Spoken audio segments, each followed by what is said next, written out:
Iniciamos, professor. Olá, boa tarde a todos. É um prazer revê-los, que bom.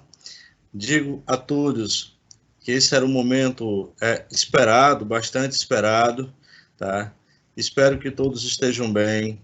Saibam que nós estamos fazendo um trabalho bastante de atenção para assistenciar todos vocês, tá? Gostaria de dizer que a gente acredita muito no potencial de cada um, tá? Peço encarecidamente que deem toda a atenção às orientações, o que as meninas estão pedindo, o que a escola está propondo, tá? Saiba que do lado de cá tem sempre e sempre terá esses professores de coração aberto, tá? Para acolhê-los, acolher nas suas dúvidas, acolher também nas suas angústias, nesses momentos que a gente está passando, e iremos continuar. Acreditamos que cada um irá continuar fazendo o que deve ser feito, né? Se resignando ao seu ambiente doméstico, cumprindo aí todas as determinações aí do Ministério da Saúde, tá? Ou melhor, da Organização Mundial de Saúde, tá? E cuidando, sobretudo, minha gente, dos nossos queridos parentes, sobretudo dos nossos mais idosos, né? Então fica essa mensagem, eu diria que é muito mais uma obrigação nossa para com eles, uma retribuição para com eles, né? E de cá, né, o professor Mardônio escolheu para essa primeira aula a gente fazer aí uma revisão do que a gente viu até agora, tá? Para a gente começar aí sem tantos enganchos aí com relação ao conteúdo didático. Lembramos que a gente vai se utilizar quase sempre do livro digital, né? Então, quem aí não está com o livro digital na mão, corre agora, vai lá no quarto, vai lá na mochila e pega o livro, tá? Pega o livro de história e vem acompanhar comigo aqui, tá? Vai ficar mais fácil, inclusive, para você na hora de dialogar, de fazer algum questionamento, fazer alguma pergunta, tranquilo? Então, vamos começar.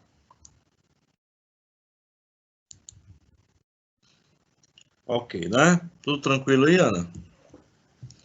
Ju, tá visualizando o vídeo, o livro?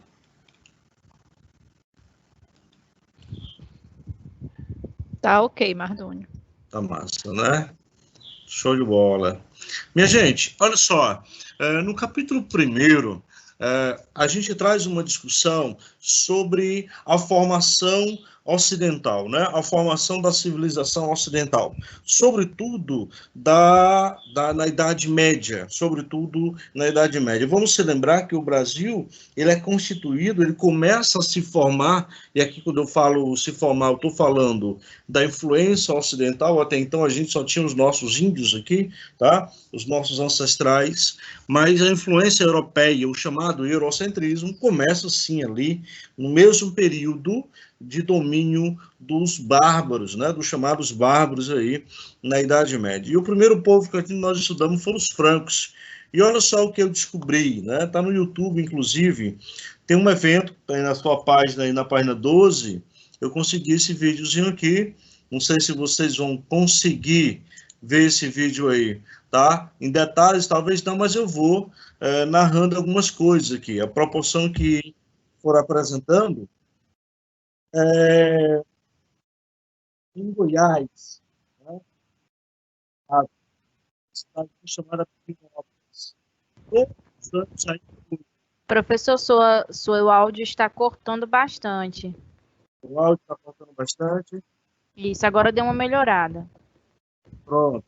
Todos os anos na cidade de Pirinópolis acontece esse festival que vocês estão vendo aí, essa foto na página 12, tá?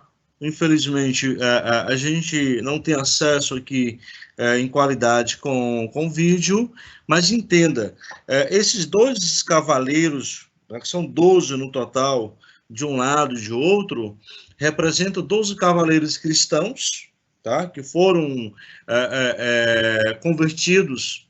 E detalhe, gente, nós estamos falando dos francos. Né? Vamos lembrar que Carlos Magno, tá, é o primeiro franco, rei dos francos, que irá se converter ao catolicismo. E a partir daí, a Igreja Católica se alia a eles para conquistar outros reinos. E os outros 12 cavalheiros representam exatamente os reinos pagãos, no caso, os mouros. Aí você pergunta, Mardônio, detalhe, isso tem o quê? 500 anos? Mais de 500 anos aí desses acontecimentos? Pois é, e todos os anos, ainda aqui no Brasil, é uma das festas populares mais conhecidas de Goiás. Na verdade, ela dura 3 dias e ela termina no último dia, no penúltimo dia, com a conversão dos mouros pelos cristãos. Aí aqui por trás nós estamos falando de quê? Da catequese. Se lembre bem, minha gente, não dá para querer entender a formação do Brasil sem falar da influência da Igreja Católica, tá certo? E aí você sabe bem disso quando você, cristão evangélico ou católico, você desde cedo foi instruído dentro da igreja, principalmente quem é católico, com a catequese. Fez a catequese, a primeira comunhão, a Eucaristia, enfim, né? Daqui a pouco aí o crisma, enfim, isso é a catequese.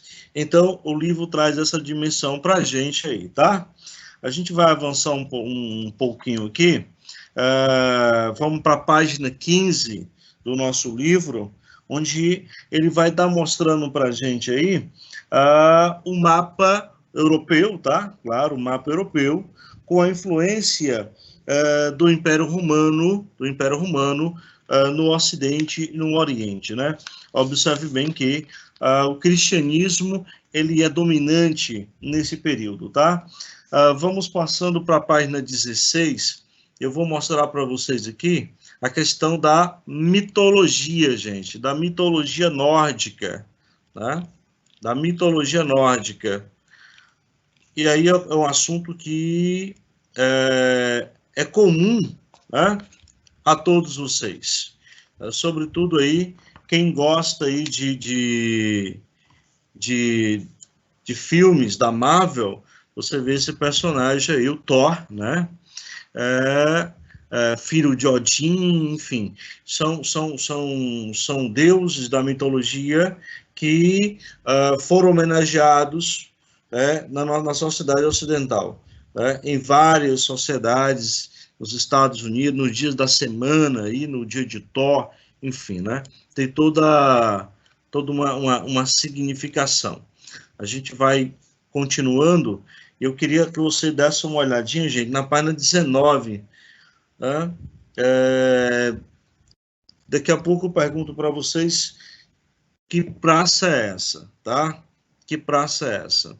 E desde já eu vou te falar, essa é a praça mais importante dentro do cristianismo católico mundial, tá? E detalhe, essa região, ela foi cedida para a igreja por um povo bárbaro, por um povo que adoravam vários deuses. Após a aliança com a igreja se beneficia recebendo o chamado patrimônio de São Pedro, o território onde será constituído o patrimônio de São Pedro, tá? Mais acima a gente vê o batizado de Clovis, né? Esse rei franco que tem interesses em conquistar novos territórios, e ele faz aí uma espécie de aliança com o Deus cristão, diz para ele, olha, se eu vencer tal batalha, se tu me der a vitória, eu me converto a ti. E a batalha veio. A questão é, quando ele se converte, ele traz consigo 3.000 novos cristãos junto com ele. Claro que nem todos aceitaram, mas enfim, ele era o rei e tiveram que aceitar, querendo ou não, tá? Mardônio, Renascimento, olha como é interessante, tá? No 8º ano nós vamos estudar o Renascimento, um movimento filosófico que influencia o mundo até hoje, mas isso na Idade Moderna. Mas lá na Idade Média teve o Renascimento carolíngio, ou seja, daí que surge a expressão dos monges copistas. Nesse Renascimento, o renascimento da cultura grego-romana, a Igreja, juntamente com alguns reinos, eles buscaram se apropriar dos conhecimentos gregos e romanos que tinham se perdido ao longo da história e trouxeram para aquele período. Só tem um problema, minha gente. Quem tinha acesso era apenas a elite e a minoria dessa elite, tá certo? A igreja era a dona do conhecimento, do meio de produção teórico, a Igreja Católica, e os monges faziam essa reprodução. Mardoni, por que a importância disso? A importância disso é tão grande, minha gente, que o conhecimento, grande parte do conhecimento que a gente tem hoje, nós demos graças a ele, a esses monges que copiavam à mão aqueles livros que tinham 2, 3 mil anos e que iriam se decompor, iriam se destruir, né? Chegando aí até a nós, né? Até a nossa contemporaneidade aí. Beleza? Aqui já é as atividades, a gente não vai se ater, já fizemos essas atividades. Chegamos ao feudalismo. Olha a imagem do castelo, né? Castelo como esse símbolo de poder, e ao mesmo tempo tem um ar, né? de clássico, né? De encher os olhos, uma vez que grande parte dos filmes aí da Disney, né, trabalham exatamente, né, com esses cenários, castelos. Muito bem, nós estamos falando de feudalismo. Tá? Feudalismo ele vai durar, minha gente, nada mais, nada menos do que 1000 anos, não é isso? Vai do século V ao XV, né? Ele surge exatamente da fusão das invasões bárbaras ao Império Romano e ao renascimento, o surgimento dos reinos bárbaros que depois vão se cristianizar.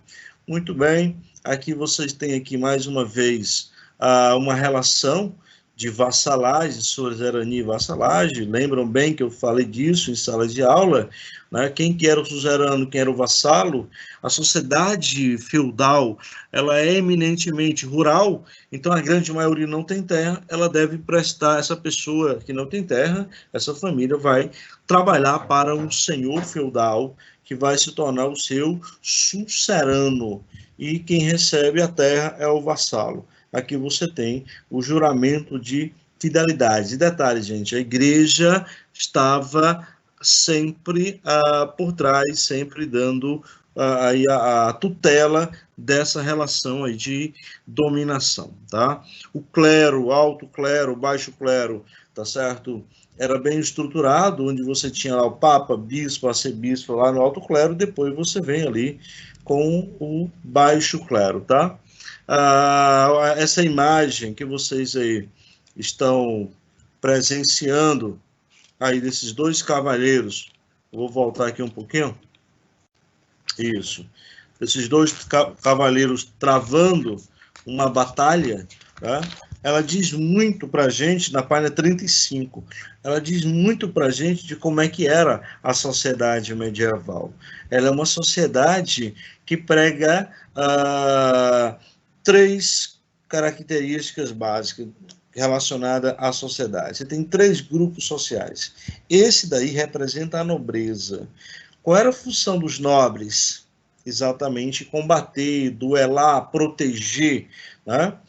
Depois você tem aqui a figura do castelo com sua especificidade, né? Lembrando que esse castelo era uma espécie de comunidade. Depois, ao redor desse castelo, irão surgir as feiras irão surgir ao redor dos castelos, dando origem aos burgos. E os habitantes desses burgos, a burguesia. Olha aí, professor, a burguesia surgiu ao redor dos castelos. Isso, a classe burguesa comerciante. E o que esse rei faz? Ele derruba esses muros e alarga o território. E ele passa a proteger esses comerciantes. Aí você fala assim, poxa, mas que rei bacana, que época legal. Não, gente, ele fazia isso e passou a exigir a cobrança dos impostos. Ah, professor, hoje não é diferente não, né? Para a gente comercializar, a gente tem que pagar imposto para o Estado. Exatamente. Tá? Estamos vendo aqui, estamos fazendo uma recapitulação na história, para chegarmos até o nosso capítulo 4, aí, onde a gente irá adentrar nas próximas aulas. Aqui as obrigações civis, o servo, né, ou o vassalo, deveria pagar uma série de tributos, de impostos, era uma vida muito difícil, mas aí não cabe ao aluno dizer assim, poxa, então era um escravo, não, ele era servo. Pô, mas ele praticamente não tinha vida, não tinha produção, não recebia tudo que recebia, praticamente dava ao Senhor, sim, mas ele é servo. Ele não é uma propriedade. O escravo é uma propriedade. Não esqueça disso, tá? Não esqueça disso. O feudalismo tem uma relação de servidão, não é de escravidão, tá? Juto, fica ligado no tempo aí, tá? Que eu não me perdi aqui no tempo. Vamos para frente. Muito bem, tá? Aqui mais algumas atividades sobre o feudalismo, tá? Daqui a pouco eu vou abrir aí o espaço para vocês fazerem as perguntas e, claro, eu também vou fazer as minhas, né? Avaliar um pouquinho aí como é que vocês estão aí de conhecimento, tá? Lembrando que a sociedade medieval, ela é uma sociedade eminentemente machista, né? De certa forma, a mulher, ela não tem aí a expressividade tão semelhante ao que tem hoje. Era bem diferente, embora você tivesse aí personagens que romperam com essa realidade, verdadeiras Julianas aí da vida, né? Ana aí que romperam com esse domínio machista, por exemplo, a Joana d'Arc, né?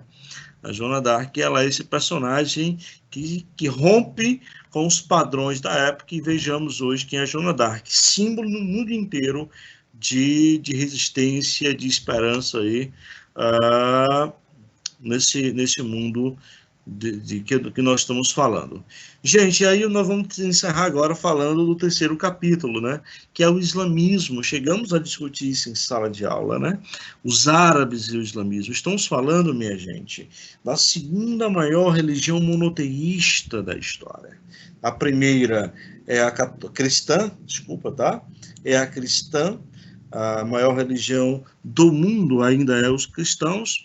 Porém, os árabes, os islâmicos, aliás, eles estão chegando aí bem próximo dessa realidade. E aí, claro, a ideia do autor nessa página é mostrar aí para a gente a distribuição mundial da população muçulmana. Perceba que ela está presente aí, tá? Praticamente aí, tá? No mundo inteiro, com forte influência aí na Ásia, no Oriente Médio, principalmente, tá? Na África, né? Europa e aqui a América também, com uma forte influência. Muito bem. Gente, falar de islamismo é falar da Península Itálica, da Península Arábica, tá? Lembrando que a Península Arábica é uma região desértica, onde os habitantes, que nós estamos falando aqui, de um período que corresponde para nós à Idade Média, no período ocidental, onde os habitantes viviam no deserto. Viviam de quê, então? Comércio, né? Sobretudo de camelo, de animais que poderiam sobreviver a regiões áridas, né? E é lá, nessa região, que irá surgir um personagem importantíssimo para a gente entender o islamismo, que é Maomé. Maomé. A história do islamismo começa com esse cara, né? Lembrando que os precursores do islamismo, assim como Maomé, eles eram politeístas, habitavam a região da Caaba, e dentre as características daquela religião estavam que a venda, a cobrança dos tributos, das ofertas, e claro que os sacerdotes da Caaba ganhavam muito dinheiro com isso, né? Lucravam muito com os tributos, a gente poderia chamar isso de dízimo, dado aos deuses da Caaba. Até que Maomé tem uma experiência, né, no deserto, onde o arcanjo Gabriel aparece para ele, e a partir dali ele se torna monoteísta, onde ele irá fundar uma nova religião, que é o Islã. Irá surgir aí predominantemente dentro dessa concepção um Deus que é Alá, né? O Islã é exatamente isso, tá? O seguidor de Alá, o que serve a Alá. Muito bem. E aí, claro, isso vai ter umas consequências, por quê? Porque o Maomé ele vai expandir esse seu novo credo, sua nova crença, vai a Meca tentar impor o monoteísmo religioso e não vai dar certo. Sabemos bem, quando se fala em mexer com os privilégios dos sacerdotes aí, de um setor que domina, tem um poder ideológico religioso e que lucra com isso, ele não vai gostar e vão tentar matar o Maomé, né? Maomé, ele tem que fugir para não ser assassinado. Ele foge de Meca para uma outra cidade chamada Medina, tá? E Atrebe, que depois vai se chamar Medina. Essa fuga, minha gente, é a Hégira. A Hégira. E ela marca o ano 1 do calendário muçulmano, tá? Eles não estão em 2020 como a gente, tá? Mas a gente vai recapitular isso daí em sala de aula bem rapidinho em algumas atividades. Estou só retomando aqui algumas coisas que eu considero importante para a gente se inteirar dentro dessa cronologia histórica, tá? Um meio mais comum que Maomé vai encontrar para expandir a religião será a jihad. Professor, não me lembro do que é jihad. Jihad era a guerra travada contra todos os povos, todos aqueles que não aceitavam o islamismo. Mardônio, mas isso não é a Guerra Santa? É a Guerra Santa, que de santa não tinha nada. O fato, minha gente, é que essa expansão, ela irá funcionar muito bem. Essa guerra, e gente, convenhamos, sem entrar em polêmicas, mas ao longo da história, a religião, infelizmente, ela esteve muito atrelada aos conflitos. Desde a antiguidade bíblica e até os dias de hoje, tá? Sobretudo aí algumas religiões aí que deturpam, tá? Na verdade, são segmentos de religiões que deturpam os seus livros sagrados. Né? O fato é que esses pastores, digamos assim, esses líderes, esses sacerdotes, quando eles perceberam que os seus fiéis estavam deixando os seus deuses, a sua igreja, eles vão matar Maomé, e Maomé foge, recebendo a proteção aí também de outros que se converteram ao islamismo. Lembrando que o livro sagrado deles é o Corão, né? O Alcorão, né? Onde tem ali 114 suras, que são capítulos, onde está, segundo a tradição, segundo a lenda, após a morte de Maomé, isso foi sendo juntado, compilado, tá? Escrito pelo próprio Deus aí, e hoje é o livro sagrado, né, do islamismo. Gente, nessa página aqui, a gente tem, página 53, a Caaba.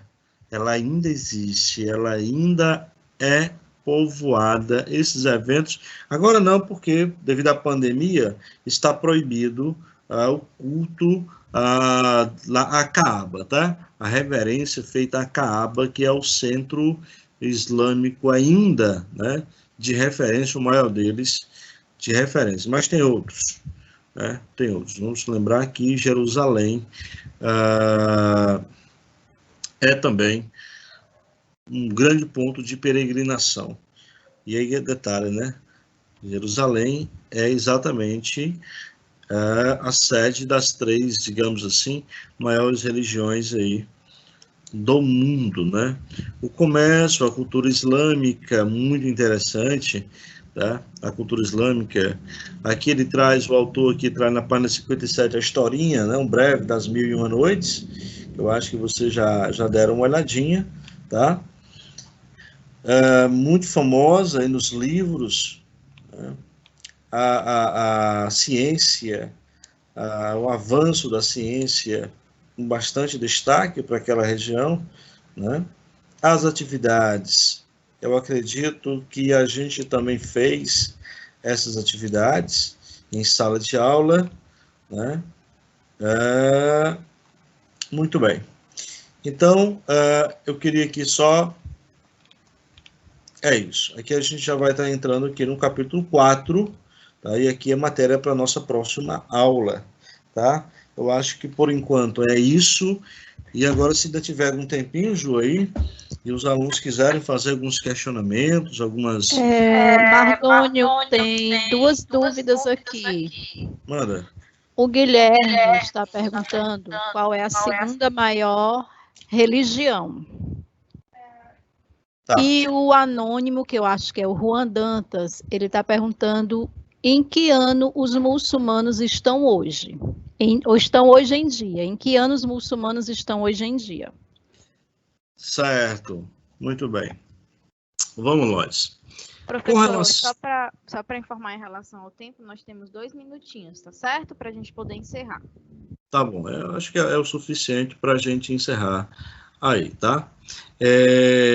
Olha só, com relação aí à primeira pergunta, a gente dissemos agora há pouco que a maior religião do mundo ainda é o cristianismo, tá? Ainda é o cristianismo. A segunda é exatamente o islamismo, né? Exatamente o islamismo.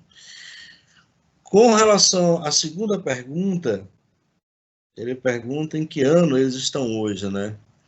A Égira ocorre no ano 622 da era cristã, tá? Então a gente faz um cálculozinho aqui, bota 2020, né? Deixa eu só, para não ter erro aqui. Eles estão no ano 1398, né? Eles estão bem anterior aí, comparado ao calendário gregoriano, é o nosso calendário cristão ocidental, né? Eu acho que é isso.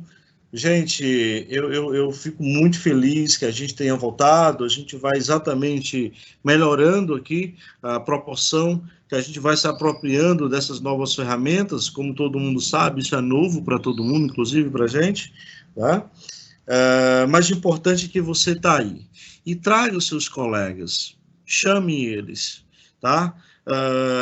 Avisem aos seus colegas dos horários das aulas, tá certo? Não dá para trazer eles para estudar com você, na sua casa, na casa dele, mas nada que um comunicado, um zap aí, e vamos fazer essa união para crescer cada vez mais a nossa comunidade, tá? Então, desde já deixo esse forte abraço para vocês. O que eu deixaria de atividade para casa era vocês exatamente fazerem essa revisão aí Quem já fez as atividades, beleza? Quem ainda não fez, fazê-las, ver o que ficou faltando. E próxima aula a gente entra já com o capítulo 4. Então, eu deixo também como tarefa para casa vocês estudarem o capítulo 4, tá? Especificamente, não vou deixar nada. Fica livre. Dá uma estudada no capítulo 4, tá? Isso é importantíssimo, porque quando você voltar comigo, vai ser muito mais interessante, muito mais fácil a compreensão para você, tá? Deixo um abraço a todos, um abraço para a Ju, para a Simone, ok? E fique com Deus.